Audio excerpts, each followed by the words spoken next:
Canyon Rock, Line 3, treaty violations, and COVID-19 in our Native communities. Please visit Native Roots Radio Network on Patreon and donate if you can. That's Native Roots Radio Network on Patreon. Pinigigi, and thank you for your support. The city of Minneapolis is now on Native Roots Radio with Minneapolis AIR. AIR stands for American Indian Relations.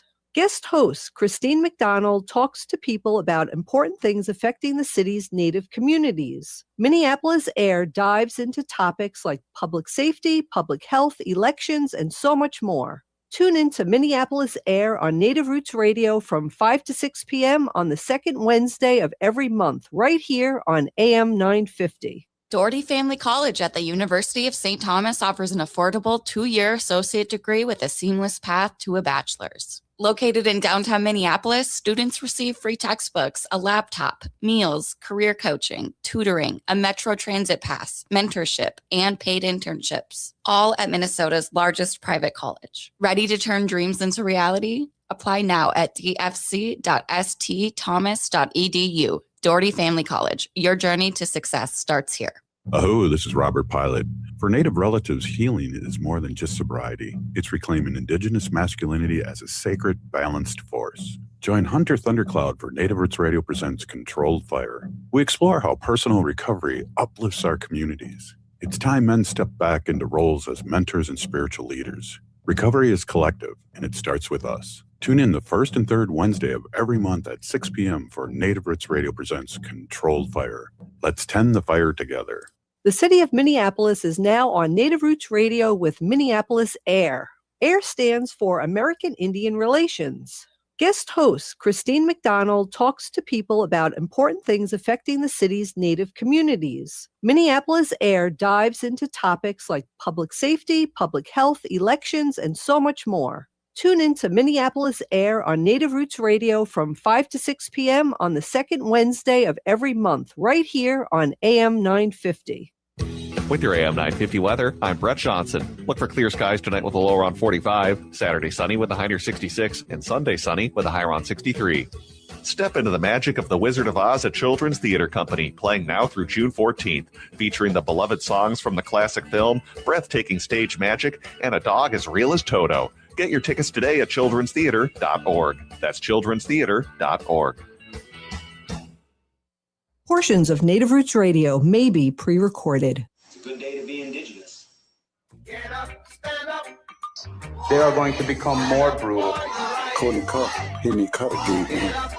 all the hippies were trying to be Indians anyway. They're going to become more repressive because it's a matter of dollars and their illusionary concepts of power. Hey, Victor. We must live in balance with the earth. And also with recent happenings at Wounded Knee. I am awake. Welcome to Native Roots Radio presents I'm Awake, and I'm your host, Wakanja Hade. Good day to be Indigenous. They are going to become more brutal. Because all the hippies were trying to be Indians anyway. They're going to become more repressive because it's a matter of dollars and their illusionary concepts of power. Hey, Victor. We must live in balance with the earth. And also with recent happenings at Wounded Knee. I am awake. Welcome to Native Roots Radio presents I'm Awake, and I'm your host, Wakanja Hade. Hey, Karagi to all my friends and relatives in four directions. You are listening to Native Roots Radio presents I'm Awake, and I'm your host, Robert Pilot. Hey, we discuss local, national, Native news and events, and as you know, Native issues are human issues, and human issues are Native issues. Hey, we have our friend, State Senator Mary Kunesh on today. As always, great to see you.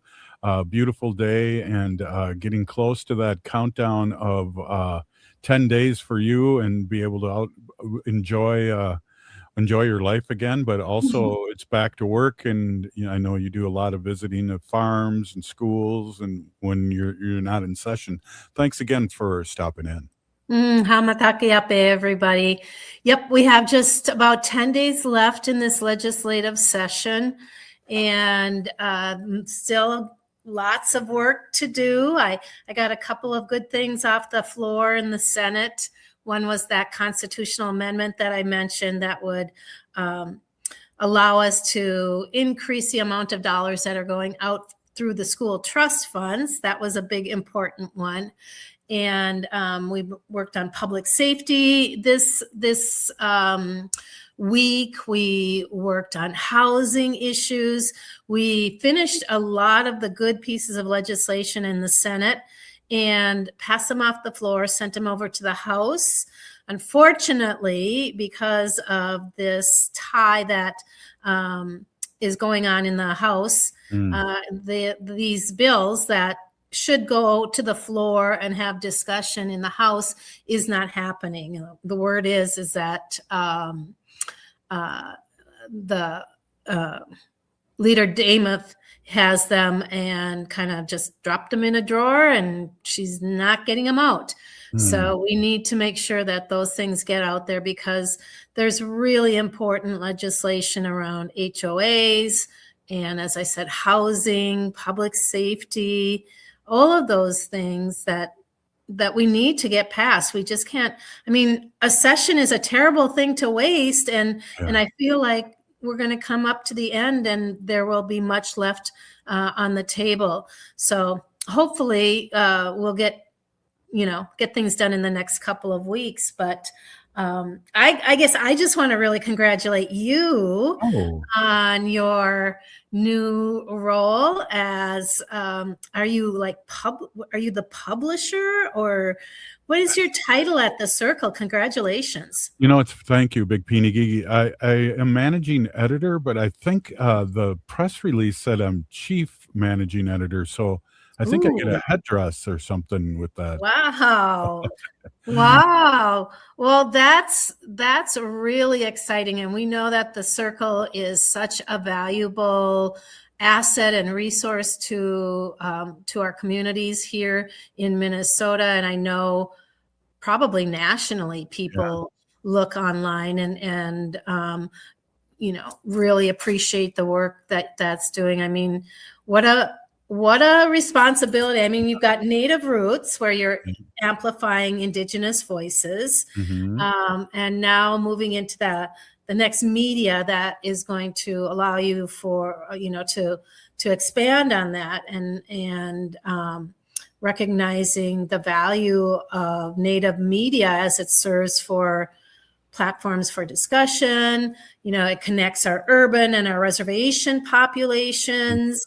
I don't know about you, but I feel like when you read the Circle and you look at the content of it, that we're all kind of united. It's not you're Dakota, you're Anishinaabe, you're Ho-Chunk, you're Cherokee, it's like the content is something that we all relate to.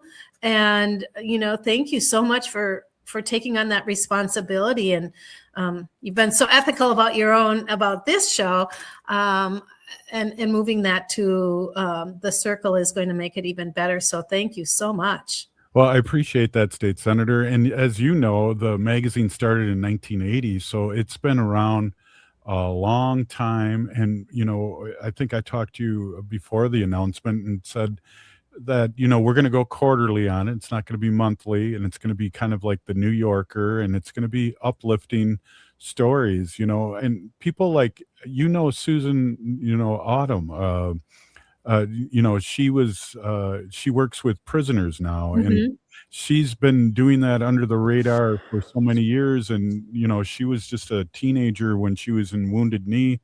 And so these people don't brag about what they're doing, but we really want to amplify what people like her are doing in the community, and all these things that are happening below the radar, where people really need a big shout out. I think that's a great idea. We have so many grassroots people doing the work out there, and they just get up every day, they get dressed, have a cup of coffee, and they are out in community all day long, doing the work that during the work sometimes of 10 people, if you ask me.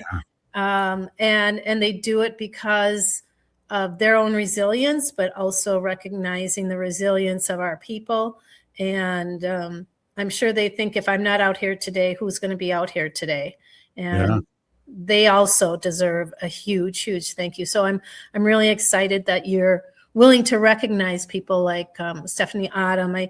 She's invited me out to the prison a couple of times for different events and ceremonies. And I leave there, with more resolve to do what I can, just not for those women out in that prison, but when they come back and to do prevention, Yeah. Yeah, there's so many people I'm sure you've run into over the years with your work that go unnoticed. And there's people that are out in front too that need a big shout out. The website's going to turn into, in 60 days, a news cycle. So we will be updating everything newsworthy to Turtle Island and all across the country, and specifically Minnesota. I know the Circle website gets still 8 to 10,000 people from all over the world clicking on it. So there's people that are really interested in what's happening here in Minnesota. And so we're going to give them a daily blast of that. And then we're going to be really a positive, uplifting magazine about what people like you and other people that are doing for and with our community. So I'm really excited, and it's really not a stretch to do, because there's a lot of people you and I both know that are out there, like you said, Stephanie, and there's many people out there doing the work. Yeah, it's amazing. I had Sharon Day in this week at the Capitol. She did an opening prayer and sang one of her, very soulful songs, opened up the Senate day. And, those are the sort of things that, just happen and don't always, they don't ask for thanks. They don't ask for money. They just want to be a part of, sharing the good word in an Indigenous way. And if you can track those people and bring them on, I think you'll be doing us all a really great favor, and what a gift. Well, I don't have to go too far either. You have a family that's doing the work, and whether it's your daughters or your sisters, so there's a lot of people out there that it's going to be easy to find, because do people even know what your daughter does? I mean, one of your daughters. I mean, I do, but we don't ever talk about it. But she's out there doing the work, and both of them are, and they're both taking care of their family. They're both partners and have kids, but also, and that's important, but also what they do in the community. Yeah, I felt like it was a take my daughter to work day this week. My daughter Eliane is co-executive director at Take Action Minnesota. So they do community action, and they had a big rally around Minneapolis parents' education. It was a fabulous rally, but it was really fun to go down into the rotunda and go through all the people looking for my daughter, and there she was. It was a great day. Hey.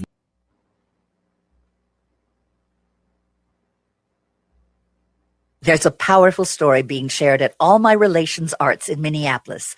Unchi Said So, a solo exhibition by Danielle Seawalker, brings forward Native stories shaped by collective identity, generational knowledge, and teachings passed down through community. Through bold color and portraiture, this work honors the significance of grandmothers in Native culture while reflecting the idea that sovereignty begins at home. On view now through June 6th. Plan your visit today at allmyrelationsarts.org. This is Chase Iron Eyes announcing a new show on AM 950, the progressive voice of Minnesota, powered by Native Roots Radio. The show is called Native American Patriot Talk Radio. What will we do on the show? We are going to explore and dive into the source of American constitutional sovereignty, the intersection of Native American and legal issues. Find us the first and third Tuesday of every month at 6 p.m. on AM 950. Support comes from the Walker Arts Center.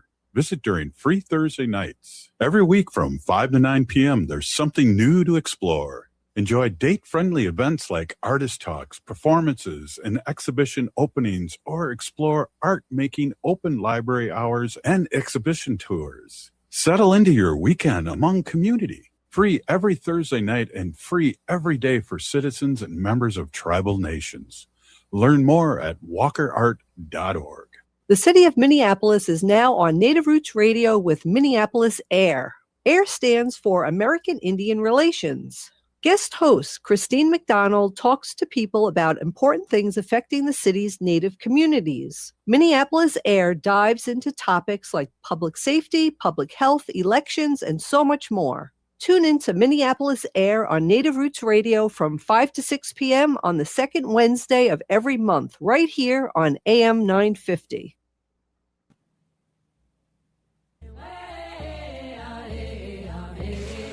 Hi, I'm Jane Fonda, and you're listening to Native Roots Radio. And we're back to Native Roots Radio presents I'm Awake, and this is Robert Pilot. Hey, we are back, and this is Robert Pilot again. We are here with State Senator Mary Kunesh from the great state of Minnesota. And, I kind of want to jump back into this, too. We were talking, and again, appreciate you giving me a nice compliment about the Circle magazine, which will hopefully be out in June. And we're going to be celebrating the 10th anniversary of Standing Rock and also the 150th anniversary of what people like to call Custer's Last Stand, but we call it the greasy grass.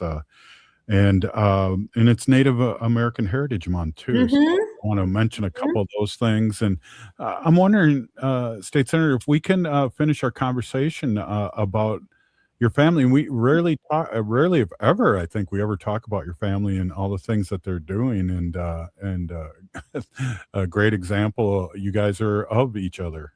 Yeah. Listen, I could sit here for days and talk about my family.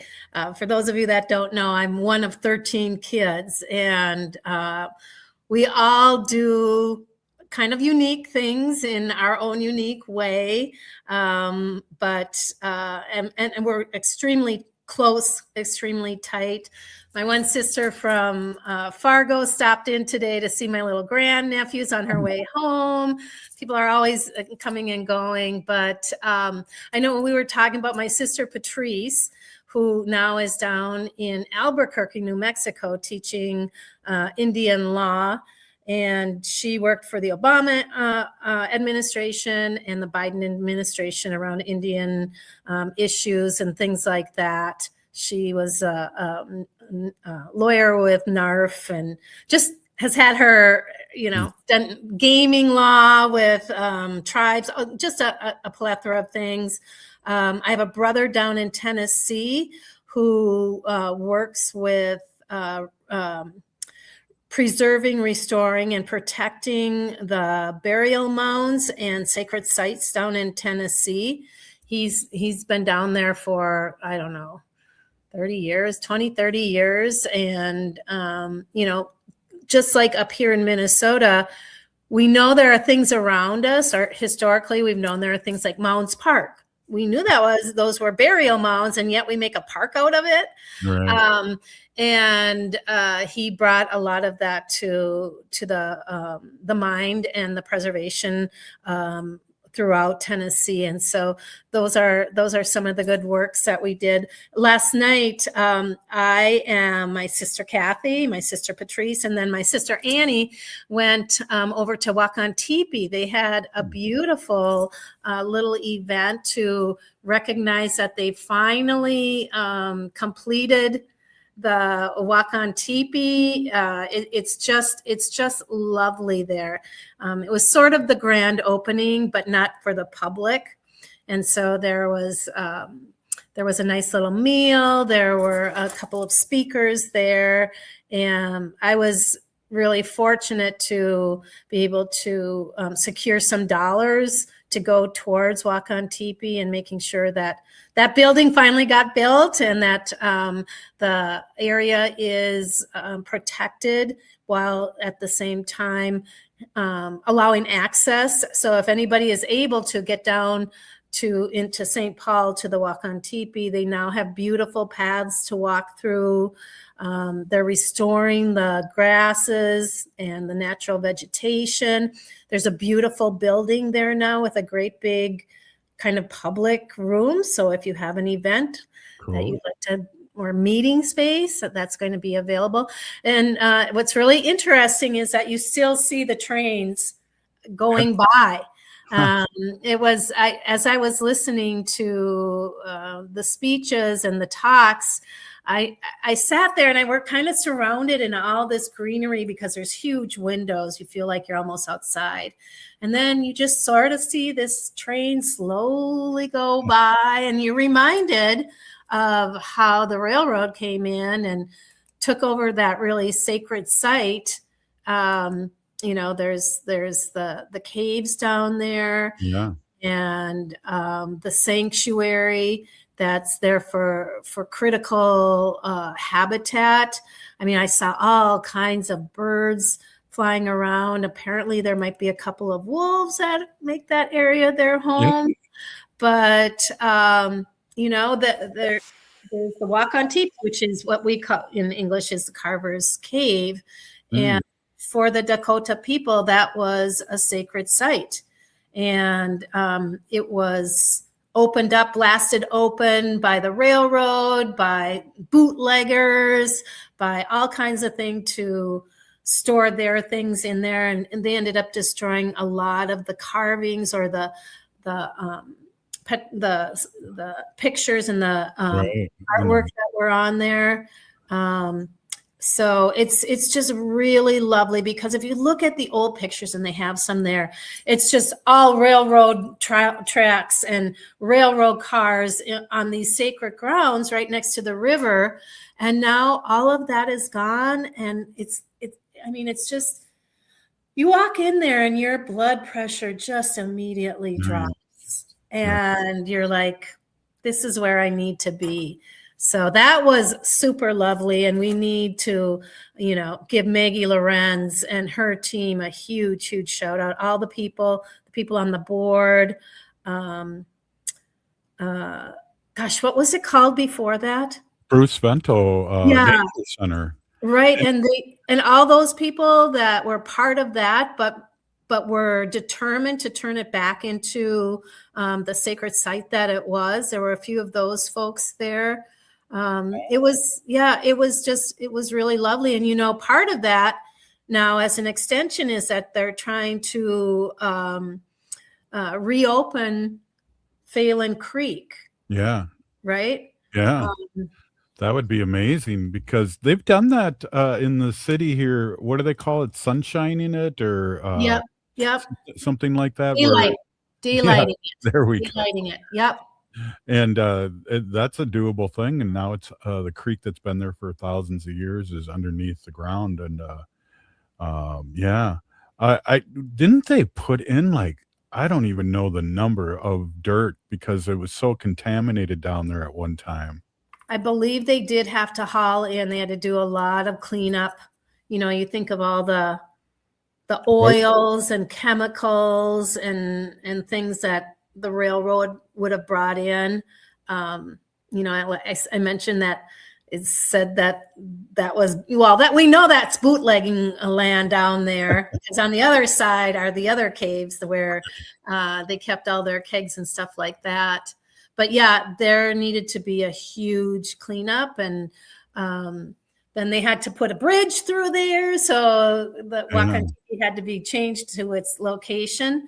I'm also on the board of Owamini, and it's like, I would love to get into a canoe up here in Minneapolis, right by Stone Arch Bridge at Owamini, and take a canoe all the way down now to Wakantipi. Yeah.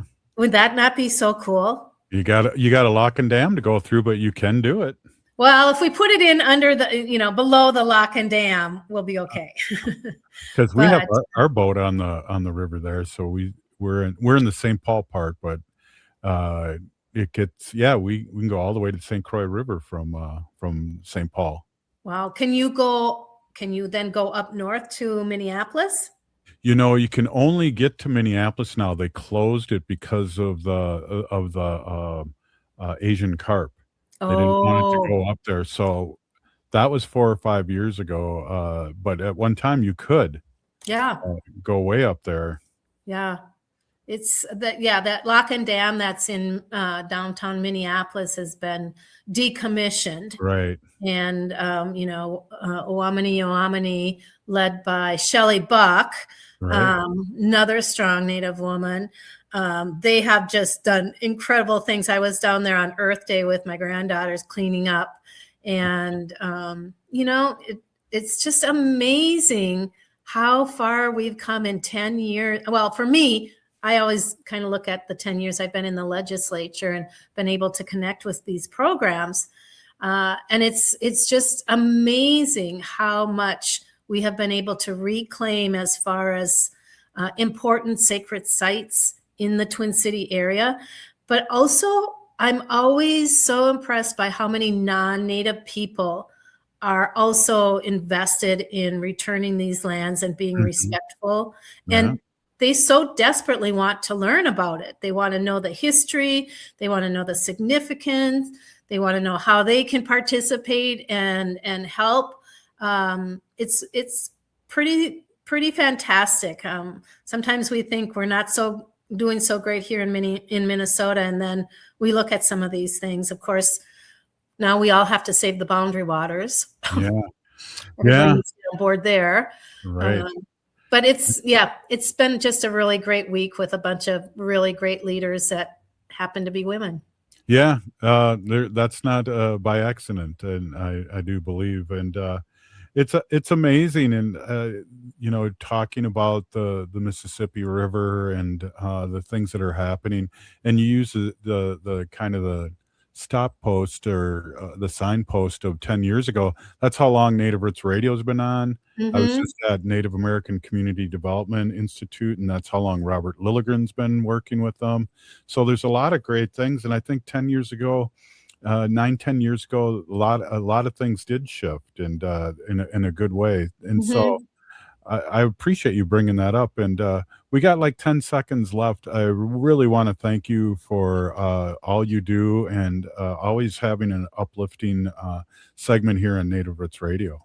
It is absolutely my pleasure, Robert. Thank you for inviting me and letting me just kind of spew all the goodness that's going on out there. Chi-miigwech, Wopalatonka, everybody. Have a really great weekend, and happy Mother's Day to all the mothers, the grandmas, the aunties, and those that fill in that space for moms. Perfect. Thanks. Hey, we'll be right back with Robert Lilligren. This is Native Roots Radio.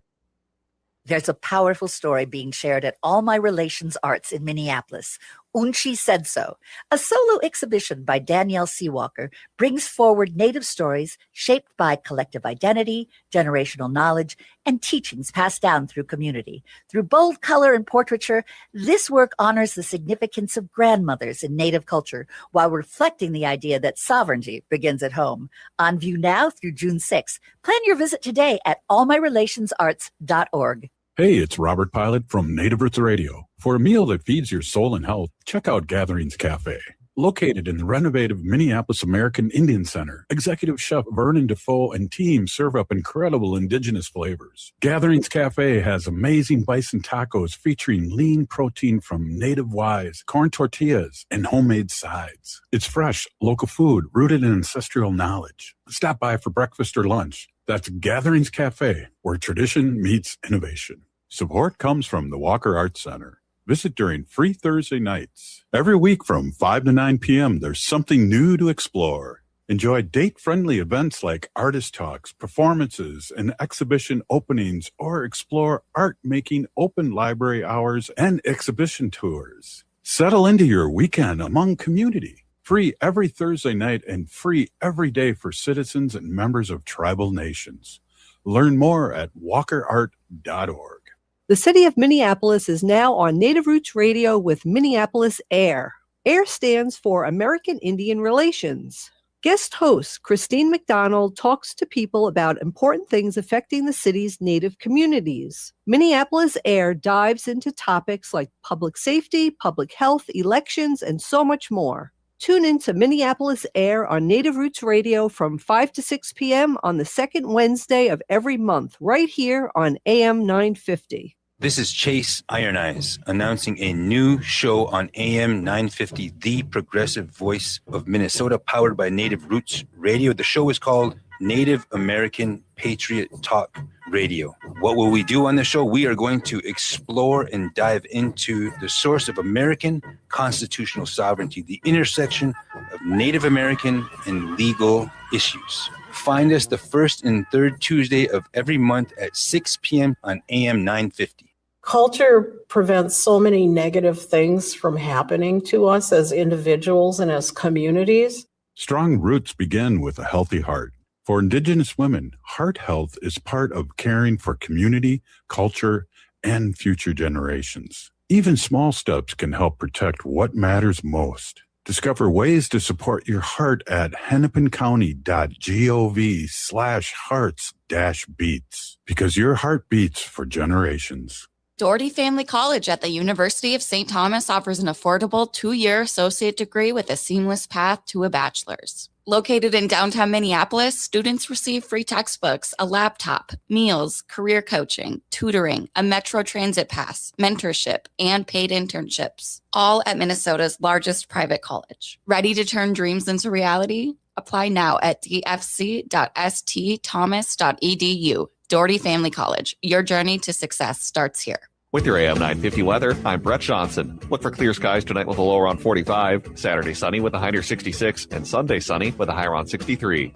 Enjoy authentic Chinese favorites at the Great Wall Restaurant. From hot and sour soup to sesame chicken and even their delicious Peking duck, you'll find it at the Great Wall Restaurant. Visit them at 4515 France Avenue to experience their full selection and learn more at greatwallrestaurant.us. That's greatwallrestaurant.us. AM 950, the progressive voice of Minnesota. Hey, welcome back. This is Native Roots Radio presents I'm Awake, and I'm your host, Robert Pilot. Hey, I'm here with our friend Robert Lilligren, and we are here at Native American Community Development Institute outside celebrating American Indian Month here in Minnesota. And Robert, there's a lot to celebrate, and I'm so glad we're able to talk here for a few minutes. Yeah, bonjour, Robert. Thanks for having me. I agree. Great to connect. It's a great celebration here at Native American Community Development Institute, NACD, here in our little yellow building that houses powwow grounds and our art gallery, All My Relations Arts, right on the American Indian Culture Corridor. So during American Indian Month, which is a legacy celebration from our founders and elders, American Indian movement started back in the 1970s. It was American Indian Week then. It's expanded to a month. It's recognized all across the state, and American Indian communities throughout the state, and especially throughout the metro, hold celebrations. Many of us have open houses, and that's what's going on here at NACD.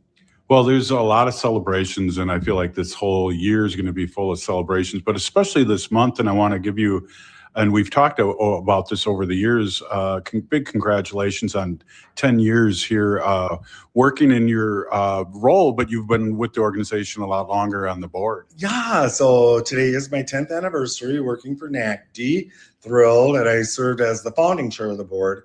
Did that for 8 years before I left the board and assumed this position, and super excited about it. One of the ways I can always remember that this is my start date at NACD is it's my mom's birthday.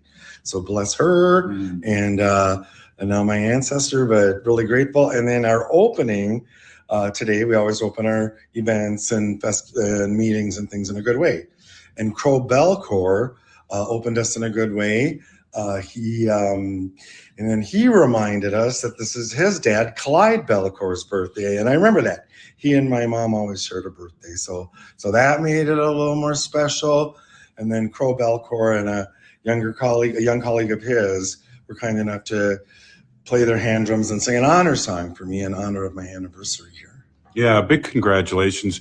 You know, one of the things too, I pulled up in my war pony, and just seeing the amount of people here, the smiley faces, the great weather, that's what it's all about. Right. Well, thanks. I was in charge of the weather. So Yeah. thanks for that. It is. It's a beautiful day here. It's perfect. Last year at our open house, it was sweltering hotly hot. We had 2 people go down with heat stroke. One had to go into the urgent care. So we'll take this. It's sunny and cool and a little breezy here. And we kind of we're trying to scale our open house a little differently so it's easier on our staff, but we have more time to interact with community. So it's a little smaller, but we have some of our Four Sisters Farmers Market vendors out. We have all of our programs tabling. We have drawings for some incredible prizes, but it's a different scale, and I think people are really liking the scale. Well, we've talked about this too, Robert, over the years, and how important it is to be in community, not only to feel safe, but just with what's going on. It's really, really good medicine. It is good medicine. I feel like it's a very indigenous way of being in community, and our organizations in general only exist because of the community here. And I think for NACD, it's almost double that. NACD only exists in community. We are an asset-based community development intermediary. We have our grassroots programs, Four Sisters Food Sovereignty, Make Voting a Tradition, All My Relations Arts. And that keeps us grounded in community, like today. And then we're change agent people, right? We act as intermediaries between the community, non-Native institutions, governmental jurisdictions, start to change the practices, policies, and reframe the relationships between non-Native institutions and the Native community. And so it's very rewarding work for the last 10 years. No doubt. And, one of the things I was thinking about is how important community is with, and we talk a lot of politics over the years, you and I, and on the air, but I've been getting a lot of feedback lately about how positive our show is and how we and you bring up people in a good way, and meaning, lift up. I didn't mean bring up, but lift up. Yeah. Well, I think that's really huge. And thanks for sharing that. And just in the last few days while I was up at White Earth, and even here, people have been coming up to me and talking to me about my dad, who was important in the language reclamation movement. He participated in a number of language tables, 70s, 80s, even into the 90s. And there was a young relative here that came up, and these people are surprisingly young. They're like, oh, your dad was at language table with me. He was so generous with his time and his knowledge. And that really means something to me, but that's a generational thing, right? And so now I'm at the point in my life where it's really, how are we lifting up the next generation of leadership? And part of it, Robert, is how are we making room, making space for the next generation to really express their leadership themselves. And I'm really looking forward to this. I'm about to sneeze, but I was going to say, I woke up with your dad, and it was a relationship with my dad listening to WCCO in the morning, because that was his station, and your dad was on in the morning when I was a kid. Yeah, lots of folks had that experience. You have to be about our age, maybe, or maybe a little older. But yeah, my dad was on a radio personality. He was really a door opener as a Native man. He really carried his Native identity into this space where there weren't a lot of Native people at the time. And it's really rewarding how many people still remember that. You'll share those memories. I mean, he's been gone for about 10 years. I mean, he's, been off the radio for 30 maybe or more, but people still remember him. He really made an impression. Yeah, and it's a great legacy. And I knew him more about, giving us the morning reports, and most people know him for language. Yeah, like people in the community know him for language. So although someone here at the open house was just talking to me about listening to him deliver the farm reports every morning, and it's funny, this was before the internet, and the radio was how farmers really knew when to go to market. They listened to the farm reports. But the ironic thing, or one of them, was he did it very early in the morning. I can't remember, maybe 4:30, 5 o'clock, something like that. Maybe a little after, you're saying? Yeah. 6, 7. Oh, okay. But the farmers would say, that's already too late for us, So we're looking for, they've already made the decision, but they would listen the day before and see the trends and stuff. And the funny thing is, my dad grew up here in Loring Park, which was the Indian neighborhood then. He was a city boy, but he really was interested in these agricultural issues.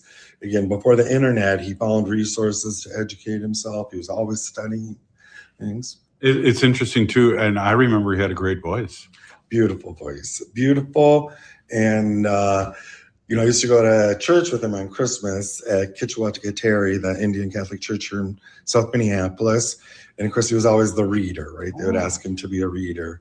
And until the very end, he gave that up. But I remember, even as his voice aged and things, he would get up there to read on a Sunday, and man, he'd turn it on, and he still had it. It's like, wow, that is a talent. Well, it's funny too. The years we've known each other and the years you've been on Native Roots Radio, we used to talk before the pre-taping when we were 2 hours on Saturday, and I talked about Brown Institute. Oh yeah, Brown Institute. It was a broadcasting school here.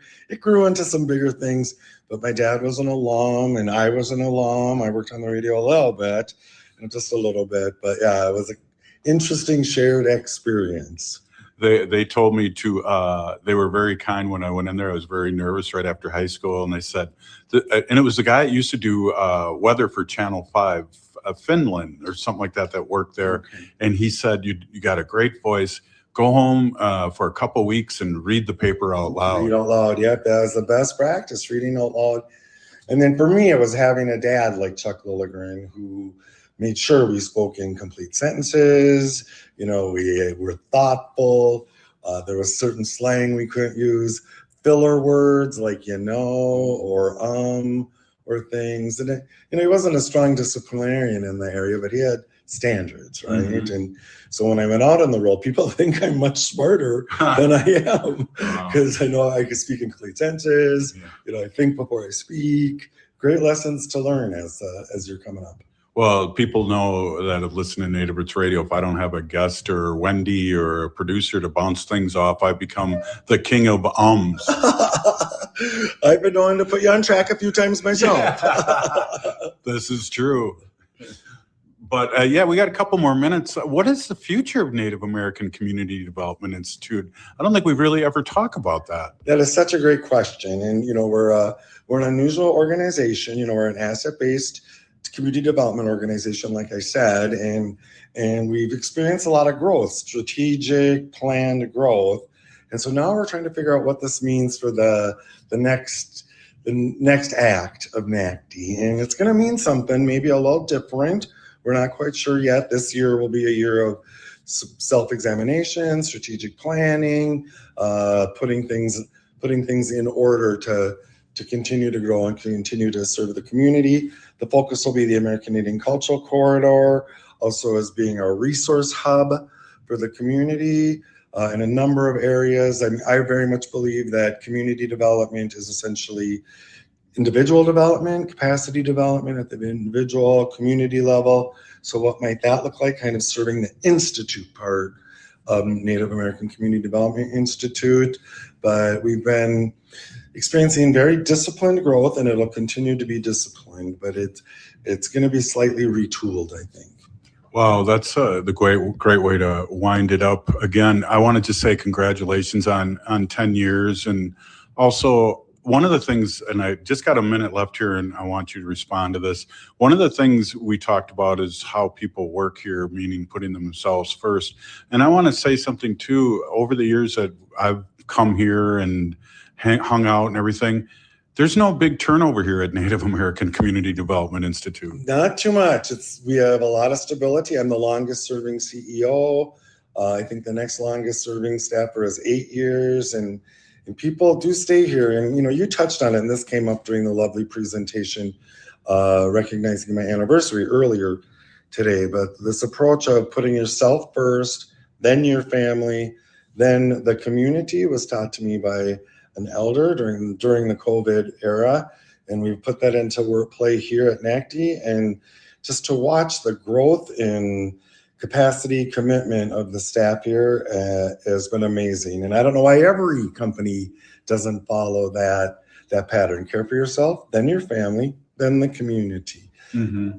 Well, Robert, thanks again, and congratulations on 10 years, but also being a huge part leading this Native American Community Development Institute here in Minneapolis and the Twin Cities.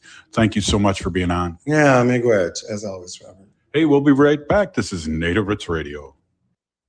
The city of Minneapolis is now on Native Roots Radio with Minneapolis AIR. AIR stands for American Indian Relations. Guest host Christine McDonald talks to people about important things affecting the city's Native communities. Minneapolis AIR dives into topics like public safety, public health, elections, and so much more. Tune in to Minneapolis AIR on Native Roots Radio from 5 to 6 p.m. on the second Wednesday of every month, right here on AM 950. Oh, this is Robert Pilot. For Native relatives, healing is more than just sobriety. It's reclaiming Indigenous masculinity as a sacred, balanced force. Join Hunter Thundercloud for Native Roots Radio presents Controlled Fire. We explore how personal recovery uplifts our communities. It's time men step back into roles as mentors and spiritual leaders. Recovery is collective, and it starts with us. Tune in the first and third Wednesday of every month at 6 p.m. for Native Roots Radio presents Controlled Fire. Let's tend the fire together. Doherty Family College at the University of St. Thomas offers an affordable 2-year associate degree with a seamless path to a bachelor's. Located in downtown Minneapolis, students receive free textbooks, a laptop, meals, career coaching, tutoring, a Metro Transit pass, mentorship, and paid internships, all at Minnesota's largest private college. Ready to turn dreams into reality? Apply now at dfc.stthomas.edu. Doherty Family College. Your journey to success starts here. When we heal from our traumas, when we face our fears, let go of our addictions, when we relearn our values, when we live our teachings, respecting our elders, cherishing and honoring our children, when we honor and take care of our spirit, there will be no room left for sexual violence. Sponsored by the Minnesota Indian Women's Sexual Assault Coalition.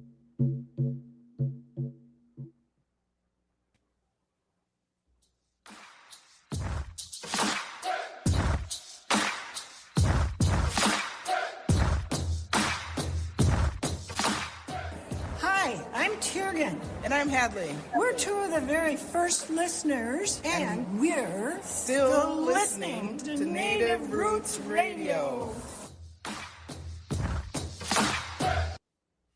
Hey, welcome back to Native Roots Radio. I'm your host, Robert Pilot. In this portion of the show, we'd like to bring awareness to our wolf and bear populations throughout Turtle Island. Say no to the hunts. No. Hey, I want to introduce and reintroduce Wendy. It's been a while since you've been on the show. My awesome and beautiful wife, Wendy. Wendy's been an animal advocate for many, many years and is co-founder of Native Roots Radio, almost in our 10th season. And we're getting fired up for tonight, huh? We are. We're going to our precinct caucus. Yeah. We're caucusers. Yeah. And if this that's is what you want to call it. And this is not our first time, but I just want to say to everybody, Wendy and I had our first time, and it was not that harrowing of an experience. And there's going to be many people down there to help you maneuver through this. Yeah, definitely. Yeah. So come out, find out where your caucus is and check it out. It's important to go and to find out what's going on and who's running for office and who's supports what. And just do it. And so I know it's our Democratic caucus, right? The Republicans don't have a caucus, do they? I think they do. Oh, they do. Okay. But we don't talk about them because they're way outside the mega men. And we just want to give a quick shout out to our friend Peggy Flanagan, who's ahead in the polls, but everybody still needs to show up and vote for our sister, progressive sister. Yeah, definitely. Yeah, absolutely. I have a little story here about animals. I didn't introduce myself. Oh, I think yeah, I'm everybody sorry. knows, right? I don't have to say it. Do it. Hey, everybody. My name is Hanaji Hihani. That means cares for them. And I was given that name by my Dega Curtis. Curtis goes by Mashke Hanajinga, which means walks on white clouds. I'm a policy volunteer for Humane World for Animals, and I work on animal issues at the local and state level, and it's always my pleasure to do that. So yeah. So I have this article here. It's from Gentle Bird Moments. It's a Facebook page, and this is from approximately like January 24th. And they show a photo. So the photo is bald eagles, I don't know, maybe 6 or 7 of them, laid out on a table, and it looks like they're sleeping. So that's what they're describing in this article. So the photo was taken inside the temporary triage room at the Wildlife Rehabilitation Facility in Upper Mississippi River region near La Crosse, Wisconsin. I think we've been there. Oh, yeah, many times. Yeah, so they help eagles. They go out and find hurt eagles, rehabilitate them, and let them free. The ones that can't be re-released in the wild, they keep them there. But let me just read this article. It's really kind of unbelievable here. So it's in La Crosse, Wisconsin, where our team has been working nonstop over the past several days. Remember, this is from around January 24th. What you're seeing on the table is not a routine intake. So again, there's a bunch of just bald eagles. They're all have their bald top. So we all know that they're over 5 years old. And they're on the table and they're laying down and they just look like they're sleeping. So what you are seeing on the table is not a routine intake. It is a line of adult bald eagles all recovering within a short radius along the river corridor, all showing similar signs of cold shock and acute stress after an abrupt temperature drop that caught both wildlife and people off guard. So we had like really cold temperatures drop really quickly, and these eagles are actually in shock from the cold weather. Wow. Yeah, over the past week, daytime temperatures fell far faster than the forecast. Open water froze overnight. Fish moved deeper. Scavenging opportunities vanished. For large birds that rely on a predictable water patterns, that kind of sudden cold can be devastating. These eagles were found grounded, disoriented, and unable to regulate their body temperature.